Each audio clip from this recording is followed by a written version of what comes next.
Nature hides a brutal secret inside the world of North American birds. Across 35 different species, females are dying younger than their male counterparts. Think of the exhausting labor required to build nests and raise chicks. These birds defend territories and feed hungry hatchlings while battling extreme exhaustion.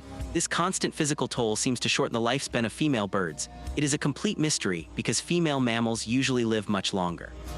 Scientists are now racing to uncover why birds follow this inverse rule. The survival of the flock may depend on solving this complex puzzle.